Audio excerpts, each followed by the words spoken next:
शिवसेना का नाम निशान तो उद्धव ठाकरे के हाथों से निकल ही गया। अब बारी शिवसेना भवन और शिवसेना के फंड्स की है, जिस पर अभी भी उद्धव ठाकरे का कब्जा है। जबकि चुनाव आयोग के फैसले के बाद इस सब पर एकनाथ शिंदे गुट का कब्जा होना चाहिए, क्योंकि वो ही असली शिवसेना है। मतलब साफ है कि उद्धव ठाकरे के आने वाले दिन बहुत ही आसान नहीं रहने वाले हैं। यही वजह है कि शरद पवार ने कहा कि तीर कमान का चिन्ह खोने से उद्धव ठाकरे नीत शिवसेना पर कोई फर्क नहीं पड़ेगा, क्योंकि जनता उनके नए चिन्ह को स्वीकार कर लेगी। पवार की पार्टी ठाकरे वाली शिवसेना की सहयोगी है। पवार ने याद दिलाया कि इंदिरा गांधी के नेतृत्व वाली कांग्रेस ने 1978 में एक नया चुनाव चिन्ह दिया था, लेकिन उससे पार्टी को नुकसान नहीं उठाना पड़ा था। पवार ने एकनाथ शिंदे वाले गुट को वास्तविक शिवसेना के रूप में मान्यता देने और उसे मूल चिन्ह तीर कमान आवंटित करने के निर्वाचन आयोग के निर्णय पर प्रतिक्रिया दी। पवार ने ठाकरे ग्रुप को ये सलाह दी कि जब कोई फैसला आ जाता है तो चर्चा नहीं करनी चाहिए, इसे स्वीकार करें, नया चिन्ह लें, इससे पुराना चिन्ह खोने से कोई फर्क नहीं पड़ेगा। अजीत पवार ने एकनाथ शिंदे के नेतृत्व वाले गुट को वास्तविक शिवसेना के रूप में मान्यता देने संबंधी निर्वाचन आयोग के फैसले को अप्रत्याशित करार दिया और पूछा कि निर्वाचन आयोग ने फैसला सुनाने में जल्दबाजी क्यों की। उन्होंने कहा कि शिवसेना के आम कार्यकर्ता उद्धव ठाकरे के साथ खड़े होंगे। उद्धव ठाकरे ने एकनाथ शिंदे गुट को वास्तविक शिवसेना मानने संबंधी निर्वाचन आयोग के फैसले को लोकतंत्र के लिए खतरनाक बताया और कहा कि वह इसे उच्चतम न्यायालय में चुनौती देंगे। निर्वाचन आयोग के फैसले के कुछ घंटों बाद ठाकरे ने निर्वाचन आयोग पर आरोप लगाया कि वह केंद्र सरकार का गुलाम बन गया है। उन्होंने कहा कि ये कल हमारे मशाल के चिन्ह को भी छीन सकता है। मुख्यमंत्री शिंदे ने चुनाव आयोग के फैसले के बाद उन्हें अपने आधिकारिक आवास वर्षा में समर्थकों के साथ जश्न मनाया। उद्धव ठाकरे की टिप्पणी पर प्रतिक्रिया देते हुए उन्होंने कहा कि तीर कमान के चिन्ह को मुक्त करा लिया गया है, जिसे उद्धव ठाकरे ने 2019 में कांग्रेस और एनसीपी के पास गिरवी रख दिया था। निर्वाचन आयोग ने महाराष्ट्र के मुख्यमंत्री एकनाथ शिंदे के नेतृत्व वाले समूह को शिवसेना नाम और उसका चुनाव चिन्ह तीर कमान आवंटित किया।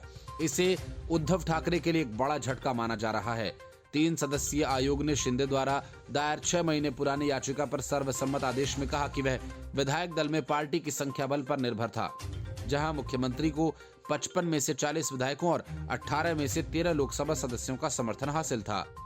Report, news of India. लोकतंत्र की हत्या, लोकतंत्र खतरे में है। ये ऐसी बातें हैं जो सियासी और कानूनी लड़ाई में हारने के बाद हर सियासी पार्टी और नेता कहता है। इसलिए एकनाथ शिंदे के हाथों शिवसेना की लड़ाई हारने के बाद उद्धव ठाकरे और संजय राउत भी यही कह रहे हैं। लेकिन हकीकत यह है कि उद्धव ठाकरे के पास अब कुछ बचा नहीं है। टाइम पास करने के लिए सुप्रीम कोर्ट का रास्ता खुला है। जनता को बताने के लिए बाला साहेब ठाकरे का नाम है और बाला साहेब का पुत्र होने की वजह से इमोशनल रोना धोना। लेकिन बात इतनी ही नहीं है। शिवसेना का नाम और निशान एकनाथ शिंदे गुट को मिला है तो साफ है कि शिवसेना के दफ्तरों को भी उद्धव ठाकरे को खाली करना पड़ेगा। शिवसेना की परिसंपत्तियां भी छोड़नी होंगी और फिलहाल जो मशाल चुनाव चिन्ह चुनाव आयोग ने उद्धव ठाकरे को तात्कालिक तौर पर आवंटित किया है, उसकी मान्यता सिर्फ विधानसभा उपचुनावों तक ही है और इसी वजह से उद्धव ठाकरे ने पहले ही मशाल चुनाव चिन्ह छिन जाने की आशंका जाहिर कर दी है। उद्धव ठाकरे ने एकनाथ शिंदे गुट को असली शिवसेना मानने के निर्वाचन आयोग के फैसले को लोकतंत्र के लिए खतरनाक बताया। उद्धव ठाकरे ने कहा कि वे सुप्रीम कोर्ट में इसे चुनौती देंगे।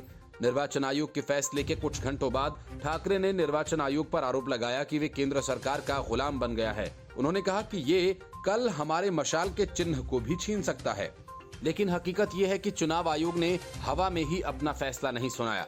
असल में चुनाव आयोग को पार्टी संविधान की कॉपी दिए बिना उद्धव ठाकरे शिवसेना को अपनी जागीर की तरह चला रहे थे, जिस पर महज कुछ गिने चुने लोगों का कब्जा था। चुनाव आयोग ने देखा कि शिवसेना का वर्तमान संविधान अलोकतांत्रिक है। बिना किसी चुनाव पदाधिकारियों के रूप में एक गुट के लोगों को अलोकतांत्रिक रूप से नियुक्त करने के लिए इसे विकृत कर दिया गया है। इस तरह की पार्टी की संरचना विश्वास को प्रेरित करने में विफल रहती है। चुनाव आयोग ने पाया कि 2018 में संशोधित शिवसेना का संविधान भारत के चुनाव आयोग को नहीं दिया गया है। चुनाव आयोग ने देखा कि आयोग के आग्रह पर दिवंगत बाला साहेब ठाकरे की ओर से लाए गए 1999 के पार्टी संविधान में लोकतांत्रिक मानदंडों को पेश करने के काम को संशोधनों ने पूर्ववत कर दिया था। शिवसेना के मूल संविधान के अलोकतांत्रिक मानदंड, जिसे 1999 में आयोग की ओर से स्वीकार नहीं किया गया था, को गुप्त तरीके से वापस लाया गया है, जिससे पार्टी एक जागीर के समान हो गई है। चुनाव आयोग के फैसले पर ठाकरे गुट के नेताओं ने तीखी प्रतिक्रिया दी है। Bureau report, news of India. एक बूढ़े, अमीर, विचारहीन और खतरनाक व्यक्ति न्यूयॉर्क में बैठे जॉर्ज सोरोस के लिए विदेश मंत्री एस जयशंकर ने इन्हीं शब्दों का इस्तेमाल किया और कहा, वह सोचते हैं कि उनके विचारों को यह निर्धारित करना चाहिए कि पूरी दुनिया कैसे काम करती है। ऐसे लोग कहानियां बनाने में माहिर होते हैं। जॉर्ज सोरोस ने अडानी के मुद्दे को उठाते हुए कहा था कि प्रधानमंत्री नरेंद्र मोदी को अडानी हिंडनबर्ग मामले पर इन्वेस्टर्स के सवालों का जवाब देना ही होगा। जयशंकर ने इसके पलटवार में उन्हें बूढ़ा, अमीर, खतरनाक और विचारहीन कहा।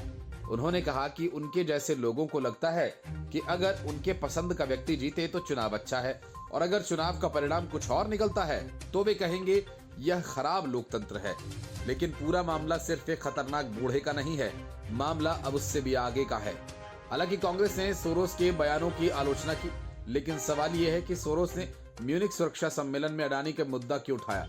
उसने पीएम मोदी पर क्रोनी कैपिटलिज्म को बढ़ावा देने का आरोप लगाते हुए कहा कि मोदी और अडानी करीबी सहयोगी हैं, उनका भाग्य आपस में जुड़ा हुआ है। सोरोस ने कहा कि अडानी एंटरप्राइजेस ने शेयर बाजार में धन जुटाने की कोशिश की, लेकिन वह असफल रहा। अडानी पर स्टॉक हेरफेर का आरोप है, उनका स्टॉक रेत के महल की तरह ढह गया। बीबीसी डॉक्यूमेंट्री पहले आती है, फिर हिंडनबर्ग रिपोर्ट और अब सोरोस। लेकिन अगर सोरोस की बातों पर ध्यान दें तो पता चले कि इसी तरह की भाषा का इस्तेमाल राहुल गांधी भी करते हैं। राहुल गांधी ही नहीं, लेफ्ट, लिबरल इकोसिस्टम से जुड़े विपक्षी दलों के कई और नेता भी इस भाषा का इस्तेमाल करते हैं। कई बार वे इस तरह की भाषा बोलते हैं जिससे आंदोलन भड़के। मतलब साफ है कि कांग्रेसियों, वामपंथियों, उदारवादी धर्मनिरपेक्ष बुद्धिजीवियों, शहरी नक्सलियों के पीछे कौन व्यक्ति खड़ा है। चुनाव आयोग के फैसले के बाद उद्धव ठाकरे अभी भी बड़ी खुशफहमी में हैं और केंद्र सरकार से लेकर चुनाव आयोग तक सब पर ताबड़तोड़ आरोप लगा रहे हैं, बैठकें बुला रहे हैं। एकनाथ शिंदे गुट पर अभद्र टिप्पणियां कर रहे हैं और लगे हाथ सुप्रीम कोर्ट में निपटने की धमकी दे रहे हैं। अगर सुप्रीम कोर्ट का फैसला उद्धव ठाकरे के पक्ष में नहीं आया तो तय मानिए कि उद्धव ठाकरे फिर वही सारी बातें करेंगे जो वे अब कर रहे हैं। आयोग के फैसले का स्वागत करते हुए एकनाथ शिंदे ने कहा कि ये कुछ और नहीं बल्कि डबल स्टैंडर्ड है और चुनाव आयोग के फैसले ने उन्हें उनकी जगह दिखा दी। उन्होंने 2019 से धनुष बाण का चिन्ह कांग्रेस एनसीपी के पास गिरवी रखा हुआ था और आज मैंने उसे छुड़ा लिया। चुनाव आयोग और सुप्रीम कोर्ट स्वतंत्र संस्थाएं हैं, आप इस तरह के आरोप नहीं लगा सकते। अगर फैसला उनके पक्ष में आया होता तो वे कहते कि लोकतंत्र जिंदा है। शिंदे ने कहा कि ठाकरे गुट शिवसैनिक को बनाए रखने के लिए सहानुभूति बटोरने की कोशिश कर रहा है। उन्होंने कहा कि शिवसेना के संस्थापक बाला साहेब ठाकरे और आनंद दीघे की सोच और उनकी विचारधारा की जीत हुई है। शिंदे ने ठाकरे गुट पर निशाना साधते हुए कहा कि वे कहते हैं कि हम चोर हैं, तो क्या 50 विधायक, 13 सांसद और लाखों कार्यकर्ता चोर हैं? तो जिन्होंने छोड़ा वो चोर और सिर्फ आप ही सही।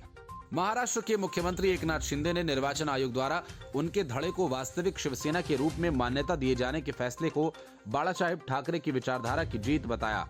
शिंदे ने कहा, ये बाला साहेब की विरासत की जीत है, हमारी शिवसेना वास्तविक है। उन्होंने कहा कि हमने बाला साहेब के विचारों को ध्यान में रखते हुए पिछले साल महाराष्ट्र में भारतीय जनता पार्टी के साथ सरकार बनाई। महाराष्ट्र में उद्धव ठाकरे की अगुवाई वाले शिवसेना गुट को झटका लगा।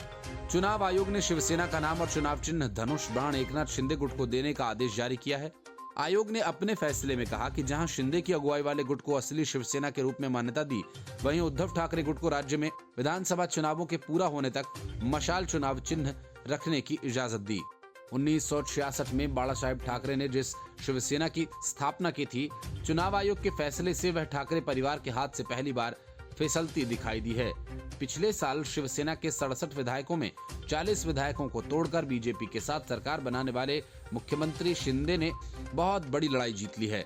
पार्टी के अधिकांश विधायक और सांसद शिंदे के साथ होने का तर्क उनके पक्ष में आया है।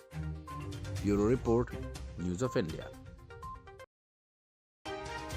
दिल्ली में 123 वक्फ संपत्तियों को अपने कब्जे में लेने का ऐलान जैसे ही किया, अरविंद केजरीवाल की पार्टी के अमानतुल्लाह खान बेचैन हो गए। आम आदमी पार्टी से लेकर कांग्रेस तक अगले कुछ दिनों इस पर सियासत करते दिखेंगे। लेकिन सवाल यह है कि केंद्र सरकार ने वक्फ से कौन सी संपत्तियां और क्यों वापस ली हैं? तो जवाब है यूपीए सरकार की vote bank politics. Manmohan Singh की सरकार ने चुनाव करीब देख 2014 में एक तरह से पूरी दिल्ली ही वक्फ बोर्ड के नाम कर दी। ये खेल यूपीए ने चुनाव की तारीखों का ऐलान होने के ठीक एक दिन पहले किया।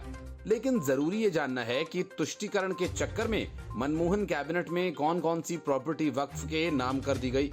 इसमें तो कई ऐसे नाम हैं जो चौंकाने वाले हैं। मनमोहन सिंह ने CGO complex, Jawaharlal Nehru stadium, Delhi high court, Oberoi hotel, Delhi public school Mathura road, Anglo Arabic school, Bahadur Shah Zafar Marg पर अखबारों के दफ्तर, केंद्र सरकार के अनगिनत ऑफिसेस, मिलेनियम पार्क, इन सब से दिल नहीं भरा तो यूपीए सरकार ने इंदिरा गांधी अंतर्राष्ट्रीय हवाई अड्डा भी वक्फ बोर्ड के नाम कर दिया। मनमोहन सरकार के इस चुनावी चाल ने मुसलमानों का दिल और वोट कितना जीता, ये सवाल दूसरा है। भारत में वक्फ की 8 लाख संपत्तियां रजिस्टर्ड हैं। दिल्ली में वक्फ की करीब 600 संपत्तियां अभी भी बोर्ड के कब्जे में नहीं हैं।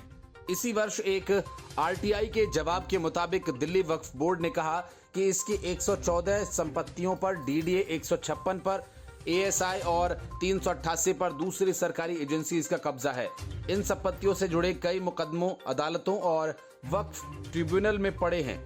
आम आदमी पार्टी सरकार ने जुलाई 2017 में जफरुल इस्लाम खान को दिल्ली अल्पसंख्यक आयोग का अध्यक्ष नियुक्त किया था। कश्मीर हो या नागरिकता संशोधन कानून, सोरोस इन मुद्दों पर भी पीएम मोदी के खिलाफ बयान दे चुका है। इतना ही नहीं, उसे इस बात से भी दिक्कत है कि भारत रूस से सस्ता तेल लेकर बेच रहा है। सच तो ये है कि जिन बातों को लेकर देश में राहुल गांधी को दिक्कत है, अरबों के ढेर पर बैठे इस खतरनाक बूढ़े को भी कुछ उन्हीं बातों से दिक्कत है। देश को हिंदू मुसलमान में बांटकर सियासत करने की जो कोशिश देश में की जा रही है, जॉर्ज सोरोस ने भी वही सब किया। लेकिन अब सवाल ये उठने लगा है कि राहुल गांधी की भारत जोड़ो यात्रा से जॉर्ज सोरोस का क्या कनेक्शन है? क्या कांग्रेस ने इस यात्रा के लिए प्रत्यक्ष या अप्रत्यक्ष तरीके से सोरोस से फंड या सहयोग लिया? ये सवाल इसलिए कि राहुल गांधी की यात्रा में सलिल शेट्टी नाम का एक खास शख्स शामिल हुआ था।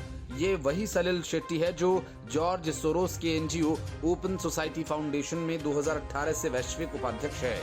भारत जोड़ो यात्रा में सलिल शेट्टी का होना ही ये साबित करता है कि कांग्रेस और सोरोस में कोई ना कोई कनेक्शन जरूर है। शेट्टी 2010 से 2018 तक एमनेस्टी इंटरनेशनल के महासचिव थे। वे 2003 से 2010 तक संयुक्त राष्ट्र के सहस्त्राब्दी अभियान के निदेशक पद पर रहे। वह एक्शन एड केन्या और एक्शन एड इंडिया का नेतृत्व करने के बाद एक्शन एड इंटरनेशनल के मुख्य कार्यकारी थे। राजीव गांधी फाउंडेशन ने German NGO Frederick Noman foundation से धन प्राप्त किया था, जो कि सोरोस द्वारा वित्त पोषित किया गया। क्लिंटन फाउंडेशन ने भी राजीव गांधी चैरिटेबल ट्रस्ट को समर्थन दिया था और क्लिंटन फाउंडेशन को सोरोस फंड करता है। राजीव गांधी फाउंडेशन 2007-8 में ह्यूमन राइट्स लॉ नेटवर्क से जुड़ा था। सोरोस पर आरोप है कि वह कश्मीर में अलगाववादी आंदोलन, शहरी नक्सलियों को समर्थन, रोहिंग्याओं को समर्थन करने के लिए फंडिंग करता है। Report news of India. Lalu Yadav के देश लौटते ही नीतीश कुमार को अचानक विपक्षी एकता की चिंता सताने लगी और उन्होंने कांग्रेस से जल्दी फैसला करने को कह डाला। सवाल 2024 में विपक्ष की एकता का है और उससे भी बड़ा विपक्ष के सर्वमान्य नेता का। लेकिन नीतीश काफी जल्दी में है, इसलिए चाहते हैं कि नेता वेता छोड़ो, पहले सब मिलकर चुनाव लड़ लो, जीत लो, फिर बैठकर नेता चुन लिया जाएगा।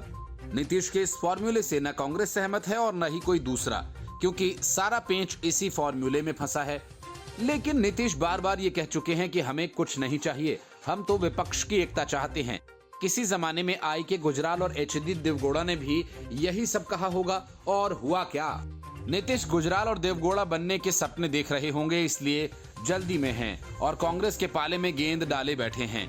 नीतीश के इस खेल का सलमान खुर्शीद ने पलटकर जवाब दिया और कहा कि नीतीश कुमार जी, जो आप सोचते हैं वो कांग्रेस भी सोचती है, बस बात इतनी सी है कि पहले आई लव यू कौन कहेगा।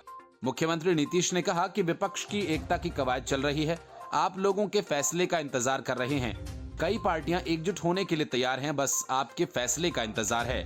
देश के हित में सोचेंगे तो आपको ही फायदा होगा और दोस्त को भी फायदा होगा। नीतीश कुमार ने कांग्रेस से कहा कि हमको कुछ नहीं चाहिए, हम चाहते हैं सभी एकजुट होकर 2024 में भाजपा का सामना करें। हम पहले भी साथ चल रहे थे, आगे भी साथ चलेंगे। सलमान खुर्शीद सामने बैठे हैं। हम लोगों ने विपक्षी एकता के लिए जाकर दिल्ली में संदेश दिया था। हम लोग कांग्रेस का इंतजार कर रहे हैं। सलमान खुर्शीद ने नीतीश कुमार को जवाब देते हुए कहा कि हम आपकी बात को आलाकमान तक पहुंचा देंगे। मैं एक वकील हूं, आपकी वकालत कर दूंगा। भाकपा माले के राष्ट्रीय महासचिव दीपंकर भट्टाचार्य ने कहा कि आज देश में संविधान खतरे में है। ऐसे में देश में जितनी विपक्षी पार्टियां हैं उन सभी को एकजुट होना होगा और समय बहुत कम है। 2024 के चुनाव से पहले विपक्ष की एकता जरूरी है। नीतीश बोले, कांग्रेस फैसला ले, भाजपा 100 पर सिमटेगी। Bureau report, news of India.